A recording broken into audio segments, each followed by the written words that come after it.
Hello.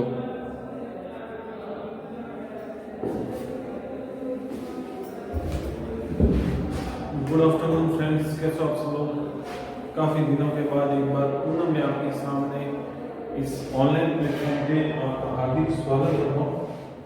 ठीक है, आज एक बार फिर हम एक हमारी जो क्लासेस चल रही थी ऑनलाइन, जो हमारे जो पोर्शन चल रहा था कि ये सेकेंड ईयर का, उसे हम एक बार पुनः क्या करेंगे, शुरुआत करेंगे। वापस आपकी क्लास से कंटिन्यू करती जाएगी। बीच में हमारे कुछ जैसे कॉलेज के टेस्ट चल रहे थे, तो कुछ दिनों के लिए क्लासें रुकी हुई थी। तो अब वापस से हम अपनी जो सिलेबस जो चल रहा है ये सेकंड ईयर का, उसे हम क्या करेंगे, कंटिन्यू करेंगे। ठीक है, आज हम जो पढ़ने जा रहे हैं वो है बीए पार्ट 2 का पोर्शन है, बीए पार्ट 2। ठीक है, बीए पार्ट 2 का जो पेपर 1 है, जो हम कर रहे हैं पेपर 1, इसके अंदर जो हमारा प्रोज वाला सेक्शन है, जो बुक है हमारी प्रोज की, ठीक है, जिसमें ऐसे आते हैं, जिसमें क्या आते हैं ऐसे, ये वो वाली बुक से लिया गया एक चैप्टर है। क्या नाम है? एल डा रोडो। ठीक है, किसने लिखा है? आर एल स्टेवेंसन ने लिखा है। आर एल स्टेवेंसन ने लिखा है। क्या लिखा है? एल डा रोडो। इसका मतलब होता है एक अप्राय वस्तु,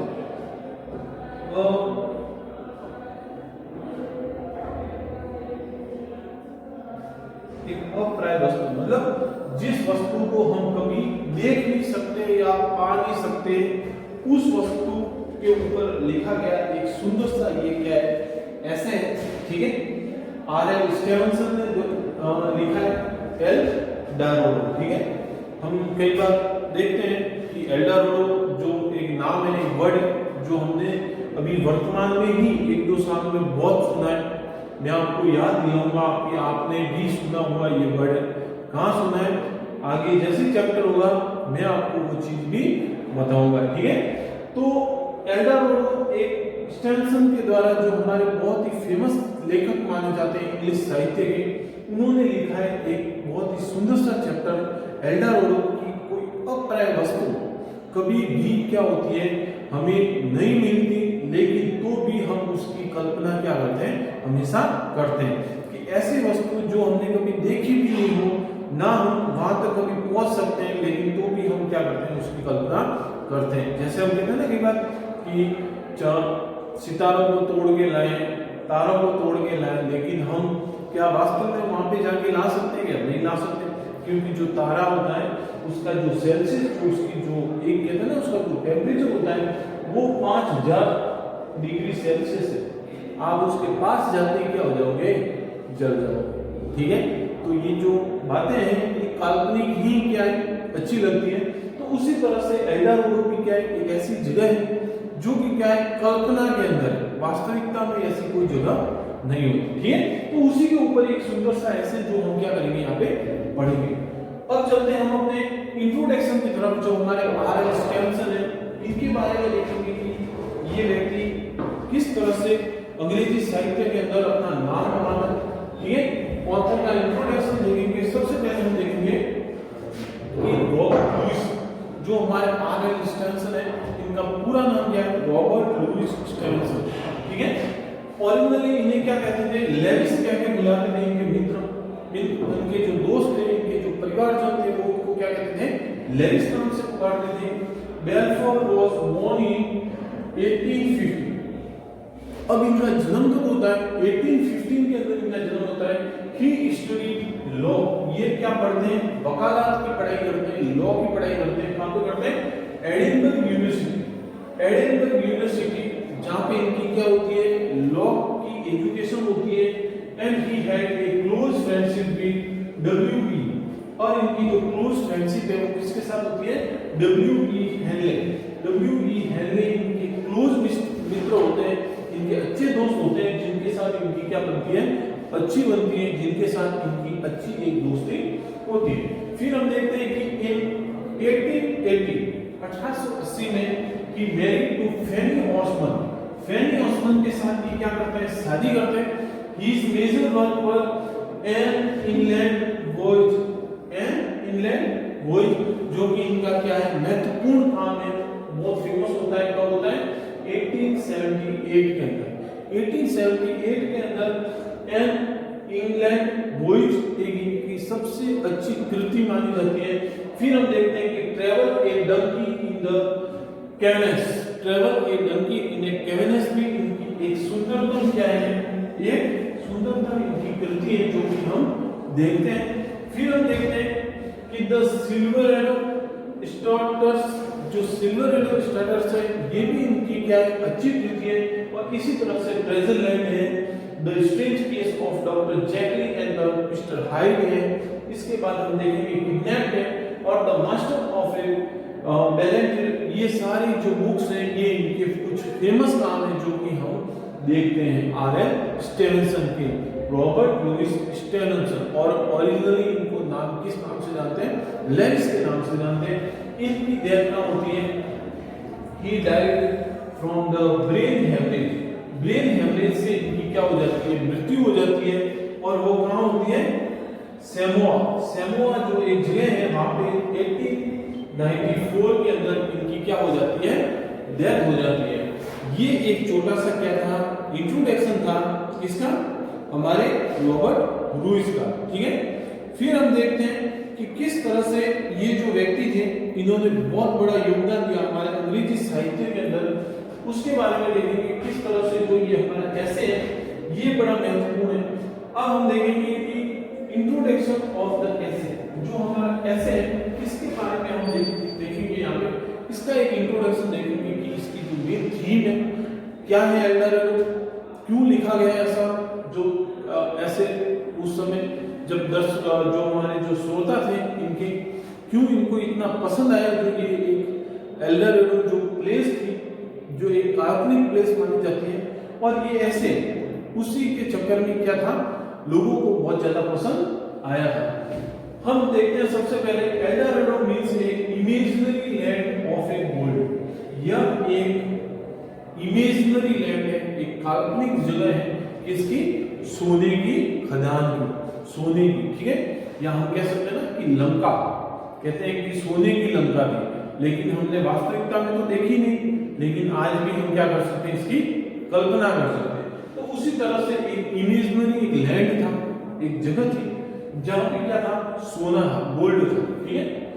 it is a symbol of a untameable, यह एक अप्राय वस्तु का क्या था, एक सिंबल था, ठीक है। लुइस स्टेवेंसन से that there are some hopes which are unfilled and not attainable.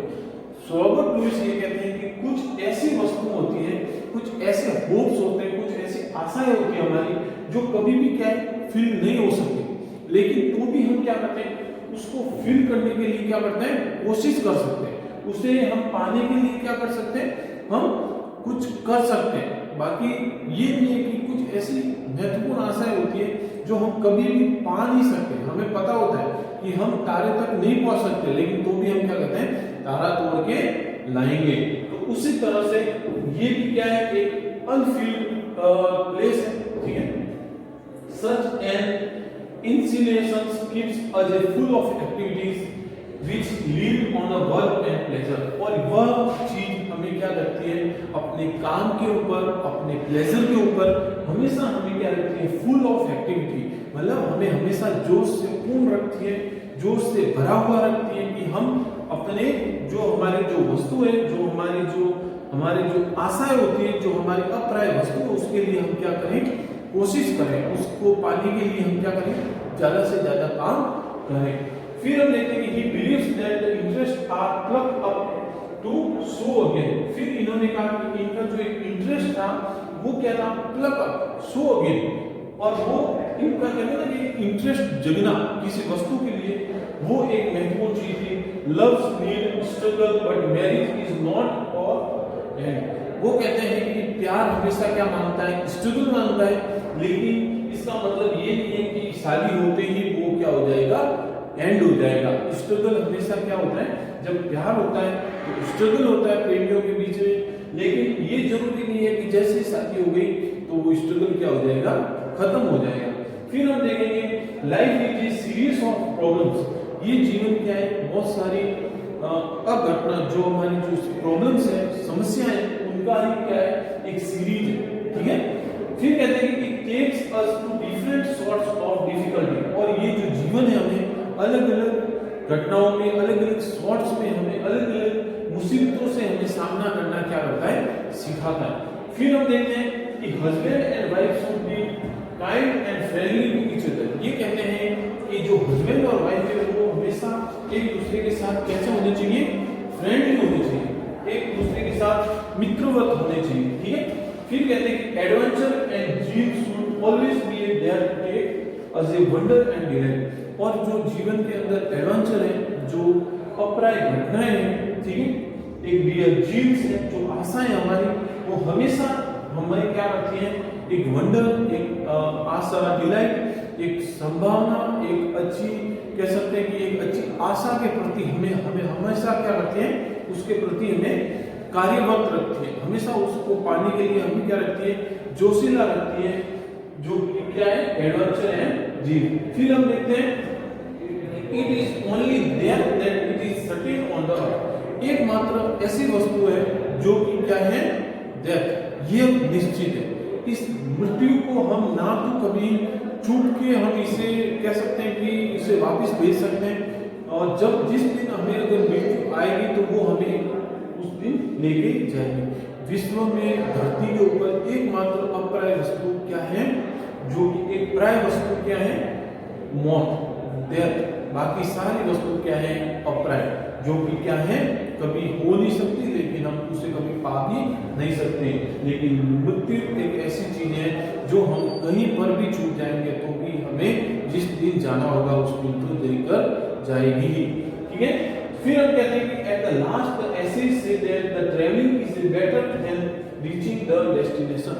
ये कहते हैं कि ट्रैवलिंग सबसे ज्यादा अच्छी होती है जब हम कभी यात्रा पे जाते हैं, तो हमारी जो यात्रा की जो जर्नी होती है, जो समय होता है यात्रा करने का, वो बेटर रहता है उससे ज्यादा कि हम उस जिस डेस्टिनेशन पे पहुंचना चाहते हैं, जिस जगह पर पहुंचना चाहते हैं, उससे ज्यादा इंटरेस्टिंग क्या होता है, हमारी जो यात्राएं होती है, जो ट्रेन में, बस में हम जो जाते हैं, वो यात्रा, वो समय हमारे लिए सबसे खूबसूरत होता है, ना कि हम वहां पे पहुंचे, ठीक है। फिर कहते हैं कि the true success depend on the labour. ये कहते हैं कि असली सक्सेस उन लोगों को पूछो जो कि कौन है, लेबर, जो कि मेहनत करते हैं। One should always Aspire for new horizon, जो कि क्या है, हमेशा एक काम पूरा करके नए हॉरिजन पे पहुंचने की कोशिश करते रहते हैं। कि जो मजदूर लोग होते हैं वो एक काम पूर्ण करने के बाद वापस अपने नए काम की तरफ बढ़ जाते हैं। तो ये एक कहते हैं ना कि अप्राय वस्तु के ऊपर लिखा गया एक सुंदर सा ऐसा है कि कुछ ऐसी चीजें होती है जो हम कभी पा नहीं सकते, लेकिन हम उसको पाने की हमेशा क्या करते हैं, कोशिश करते हैं। फिर हम देखते हैं कि आउटलाइंस ऑफ द एसे। इस एसे की जो महत्वपूर्ण बातें हैं वो क्या है, वो हम यहाँ पे क्या देंगे, देखेंगे। सबसे पहले देखते हैं कि रॉबर्ट लुईस, उनका ओरिजिनल नाम है रॉबर्ट लुईस स्टेनस, ठीक है। He belong to 19th century among which the most popular book. उन्होंने अपनी 19वीं शताब्दी की इनकी महत्वपूर्ण बुक थी ट्रेजर आइलैंड, ट्रेजर आइलैंड, जो कि 1883 में, और the stranger case of doctor Jekyll and mister Hyde. ये इनकी महत्वपूर्ण बुक थी उस समय की जब इन्होंने 19th सेंचुरी के अंदर लिखना क्या किया था, शुरू किया था। The title of the essay constitute the Spanish word. ये जो ऐसे हैं एल डोराडो, ये एक इससे स्पेनिश वर्ड से बना हुआ है, क्या नाम है, एल डोराडो, जिसका मतलब होता है an imaginary land of gold. ये कौन से वर्ड से, एल डोराडो कौन से वर्ड से बना हुआ है, एक स्पेनिश वर्ड का एक वर्ड है, दो शब्द का मिला हुआ एक वर्ड है एल डोराडो, ठीक है, जो कि क्या है, इसका मतलब an imaginary land of gold, ठीक है, which suggests something untable and inaccessible, जिसका मतलब ये होता है कुछ एक ऐसी अप्राय घटना, कुछ ऐसी एक अनसक्सेसफुल कह सकते हैं कि कुछ ऐसी एक अनअटेनेबल जो वस्तु होती है जिससे हम कभी भी क्या है, प्राप्त नहीं कर सकते। फिर हम देखते हैं कि it was generally believed that such a land exists between Oricano, ये माना जाता है कि ये एक ऐसी जगह कहाँ पे हो सकती है, ओरिगानो एंड वैंकूवर। वैंकूवर और ओरिगानो जो जगह है इसी के बीच में ये एल डोराडो नामक जो प्लेस है वो हो सकता है। माना नहीं जाता कि वहां पे है, लेकिन वो कहते हैं कि इस जगह पर ये जो एल डोराडो है, ये ओरिकानो और जो वैंकूवर है, इसके बीच में कहीं ना कहीं ये जगह हो सकती है। फिर कहते हैं कि it what the notice that Stevenson suffered from a tuberculosis, और ये माना जाता है कि उस समय लिखा गया था जब स्टेनसन कहा थे ट्यूबरक्लोसिस, टीबी से ग्रसित थे, ठीक है, वो बीमार थे। yet he remained not only active life long but adventurous, और उस समय उनको पता था कि उनका जीवन अभी ज्यादा दिन तक नहीं है, लेकिन वो अपने जीवन में अपने हर पल को एक एडवेंचर बनाना चाहते थे। To it the first paragraph of the essay, और ये बात उनके पहले पैराग्राफ के अंदर हमें देखने को मिलती है। He was written that the many things seems unattainable in the world, और वो अपने पहले पैराग्राफ के अंदर ये भी लिखते हैं कि बहुत सारे विश्व के अंदर ऐसी अक्षय वस्तु है जो हम कभी भी पा नहीं सकते, लेकिन हम उसके प्रति क्या करते हैं, कोशिश करते हैं। स्टेनसन को खुद टीबी थी, ट्यूबरक्लोसिस था, उन्होंने हिम्मत नहीं हारी, उन्होंने बहुत सारे काम लिखे जब वो बीमार थे, और उन्होंने ऐसे अप्राय काम किए जो कभी कोई व्यक्ति स्वस्थ होकर भी नहीं कर सकता। फिर हम देखते हैं कि he was written many of things seems unattainable in the world which there are a great number of marriages and battles, और उसके बीच में इन्होंने बहुत सारी ऐसी चीजें लिखी जो कि शादियों पे थी, बहुत सारे वार्स थे, बैटल्स थे, ठीक है। and we all store the foods, it has been a goal of a man to attain such much as can be marriage and battle, और वो कहते हैं कि ये जीवन मनुष्य के जीवन का एक मैन के एक मानव के जीवन का एक गोल होता है कि वो क्या करे, शादी करें और उस बैटल से क्या करें, लड़े। And we all store food, और हम सब क्या करते हैं, फिर शादी होने के बाद क्या करना चाहते हैं, उसे जल्द से जल्द हम इस फूड को स्टोर करना चाहते हैं, मतलब हम पैसे इकट्ठा करना शुरू कर देते हैं, हम मेहनत करना शुरू कर देते हैं। जैसे शादी होती है तो हम क्या करते हैं, अपने काम के प्रति, अपने परिवार के प्रति जो हमारी जिम्मेदारियां होती है वो हमारी क्या हो जाती है, शुरू हो जाती है। फिर हम कहते हैं कि it has been a goal of man to attain much as can be possible, और मनुष्य अपने पूरे जीवन के अंदर ये काम करते रहता है अपने परिवार के लिए जितना इकट्ठा करना चाहता है वो इकट्ठा करते रहता है। फिर हम कहते हैं कि attain the things one after another to live happily, और हम क्या करते हैं, इतनी सारी चीजों को इकट्ठा करते हैं कि हम क्या कर सकें, एक दूसरे के साथ खुश रह सकें, हैप्पी रह सकें। Onward looking men are immersed and traveling things, their hopes are inaccessible like the stars, और वो कहते हैं कि मनुष्य उसी तरह से आशा करता है जिस तरह से हम कभी भी तारों तक नहीं पहुंच सकते, हम कभी भी तारों को तोड़ के नहीं ला सकते, लेकिन मनुष्य हमेशा उसी तरह से क्या करता है, आशा करता रहता है, और वो अपने जीवन को ज्यादा से ज्यादा जो धन है, जो परिवार के प्रति उसकी जो जिम्मेदारियां हैं उसको इकट्ठा करने में वो पूरी कोशिश अपने जीवन भर करता रहता है। फिर कहते हैं कि आवर डिजायर्स, हमारी जो इच्छाएं होती हैं, and attempt to go on till the end of life, और वो हमेशा अपने जीवन के अंतिम क्षण तक हमारी इच्छाएं कभी नहीं मरती, वो इसी तरह से चलती रहती है। If we want to be happy, वो कहते हैं कि अगर हमें क्या रहना है, खुश रहना है, अगर हमें क्या रहना है, खुश रहना है, तो हमें क्या करना चाहिए, we must know how we begin, कि हम कैसे शुरुआत करें। खुश रहने का जो तरीका होता है वो क्या है, हमें उसको देखना चाहिए। And what we want to instead of not how we end not what we have, और हमको ये भी देखना है कि हम उसे किस तरह से समाप्त करें और हम उसके किस तरह से क्या कर सकें, उसको पा सकें। हमें हर पल हर क्षण में क्या रहना है, खुश रहना, कि हम कह सकते हैं ना कि हमें तरीका ढूंढना चाहिए। Desire is a joy of all time, इच्छा हमेशा एक जॉय होती है, एक खुशी होती है हमारे ऑल टाइम्स के लिए। Desire leads us to pleasure worthy activity, और डिजायर ही एक ऐसी चीज होती है जो हमें धन इकट्ठा करने में, हमें महत्वपूर्ण जो हमारी वर्ती होती है उसे इकट्ठा करने में क्या करती है, काम करती है। फिर हम देखते हैं कि many desires make a man spiritual being, many इतनी सारी बहुत सारी जो इच्छाएं होती है जो मनुष्य को क्या करती हैं, स्पिरिचुअल रिच बनाना, ठीक है। फिर कहते हैं कि लाइफ बिकम्स डल विदाउट इंटरेस्ट, अगर हम अपने जीवन में इच्छा नहीं रखेंगे, इंटरेस्ट नहीं रखेंगे, तो ये जीवन किसी काम का नहीं, ये डल की तरह हो जाएगा। फिर हम देखते हैं कि ही as refers to a young person who was on a tour or foot। यह यहाँ पे एक बात आती है कि एक ऐसा व्यक्ति था, एक यंग व्यक्ति था जो कि क्या है, एक टूर पे निकलता है, ठीक है। और वो जब टूर पे निकलता है, on the way he enjoy all the things during the journey. और वो अपने जीवन में जब वो टूर पे निकलता है तो उसकी यात्रा के दौरान उससे जो चीजें वो देखता है, जैसे नदी आ गई, पहाड़ आ गए, कोई पेड़ पौधे आ गए, झाड़ियां आ गई, तो वो उसे बहुत सारी चीजों को क्या करता है, एंजॉय करता है उस यात्रा के दौरान। लेकिन फिर क्या होता है कि when it came the end he felt lonely without the passing objects। और जब ये यात्रा पूर्ण हो जाती है तो वो उन ऑब्जेक्ट्स के बिना क्या करता है, अपने आप को लोनली फील करता है, अकेला फील करता है, ठीक है। So happened with the young man when he finish all the work of Thomas Karaikal.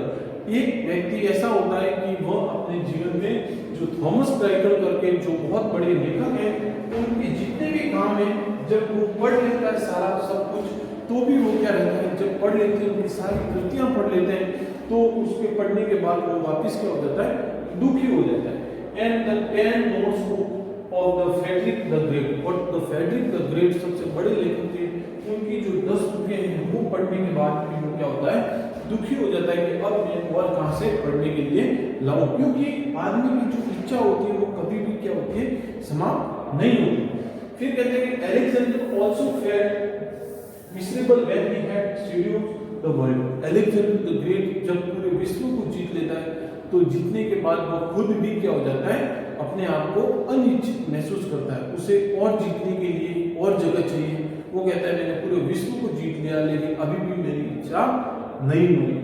फिर कहते हैं कि Gibson also was sad after the finishing his book the dictionary and the fall of a Roman empire. जो Gibbon था वो भी क्या होता है, अनहैप्पी होता है कि जब उसने इतनी बड़ी जो उसकी बुक थी the dictionary and the fall of a Roman empire, उसको समाप्त करने के बाद भी वो क्या करता है, अपने आप को अनहैप्पी महसूस करता है कि अब मैं क्या करूं, क्योंकि उसकी जो विजन होती है मनुष्य की वो कभी समाप्त नहीं होती। He enjoyed only a few moments when he worked over। We all long for Eldorado, inaccessible statements say that the marriage and the children are the beginning of a responsibility। और एल्डोरेडो जैसे ही एक अपराइट प्लेस ये है, ये बताती है हमें कि जिस तरह से हमारी शादी हो जाती है, बच्चे हो जाते हैं, और उसके बाद ही हम क्या करते हैं, अपनी रेस्पॉन्सिबिलिटी के प्रति हम अवेयर होते हैं। हमारी रेस्पॉन्सिबिलिटी क्या होती है, उसकी शुरुआत होती है कि जब व्यक्ति की शादी हो जाती है, बच्चे हो जाते हैं, उसके बाद ही वो अपनी क्या करते हैं, और इन जो उसकी फैमिली के लिए रेस्पॉन्सिबिलिटी होता है वो क्या करता है, शुरुआत करता है। फिर हम देखते हैं कि it is important to keep in a love but later a life long struggle start toward the attainable ideal. ये कहा जाता है कि जो हमारा इंपॉर्टेंस टू कीप लव, जो हम अपने प्रेम को किस तरह से लाइफ लॉन्ग, किस तरह से हम जीवन भर उसे रखें, उसी तरह से जब हमारा स्ट्रगल का समय चल रहा होता है, जब हमें हमारे जीवन के अंदर स्ट्रगल चल रहा होता है, और उसी स्ट्रगल के बीच में हम अपना जो प्रेम है वो किस तरह से हम उसी तरह रखें जिस तरह से हमारा पहले से चला आ रहा था। तो इस तरह से एक जो विजडम और generosity problems come into life, बहुत सारी समस्याएं आती है मनुष्य के जीवन के अंदर, लेकिन ये हमेशा हम अपना प्रेम को उसी तरह रखें जिस तरह से आप रखते आए, क्योंकि ये माना जाता है कि the situation on go on a changing like the season. क्योंकि जो समस्या है आती रहेगी, जिस तरह से सीजन आते हैं, जिस तरह से हमारे यहाँ पे जैसे बारिश आती है, सूर्य आता है, अपन कह सकते हैं गर्मी आती है, सर्दी आती है, जिस तरह से सीजन चेंज होते हैं उस तरह से समस्याएं भी चेंज होती हैं, कभी खुशी आएगी कभी गम आएगा, ठीक है। तो उस तरह से ये मनुष्य जीवन है, इस जीवन के अंदर बहुत सारे पल आते हैं।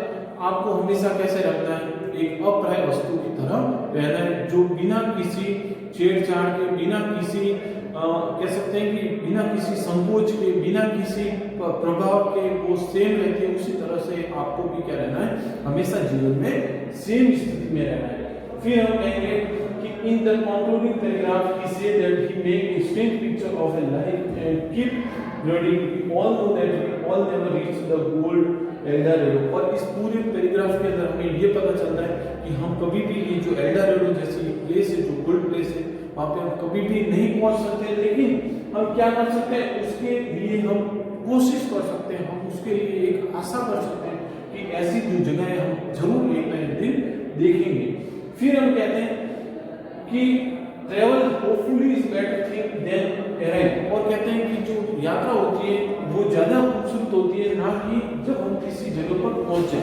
जहाँ पे हमें पहुंचना होता है वो जगह तो हमें इतनी हैप्पी नहीं देती, लेकिन जो ट्रेवलिंग होती है, ट्रेवलिंग के अंदर जो हम एंजॉय करते हैं, जो ऑब्जेक्ट्स देखते हैं, वो हमें सबसे ज्यादा खूबसूरत लगते हैं। और इसी तरह से it is a good essay through which the Stevenson express his thought, ये एक बहुत ही सुंदर सा ऐसे था जिसमें स्टेनसन क्या करता है, अपने जो विचार है, अपने जो थॉट है वो एक्सप्रेस करता है एंडारेडो जैसी एक अपराइट प्लेस के थ्रू।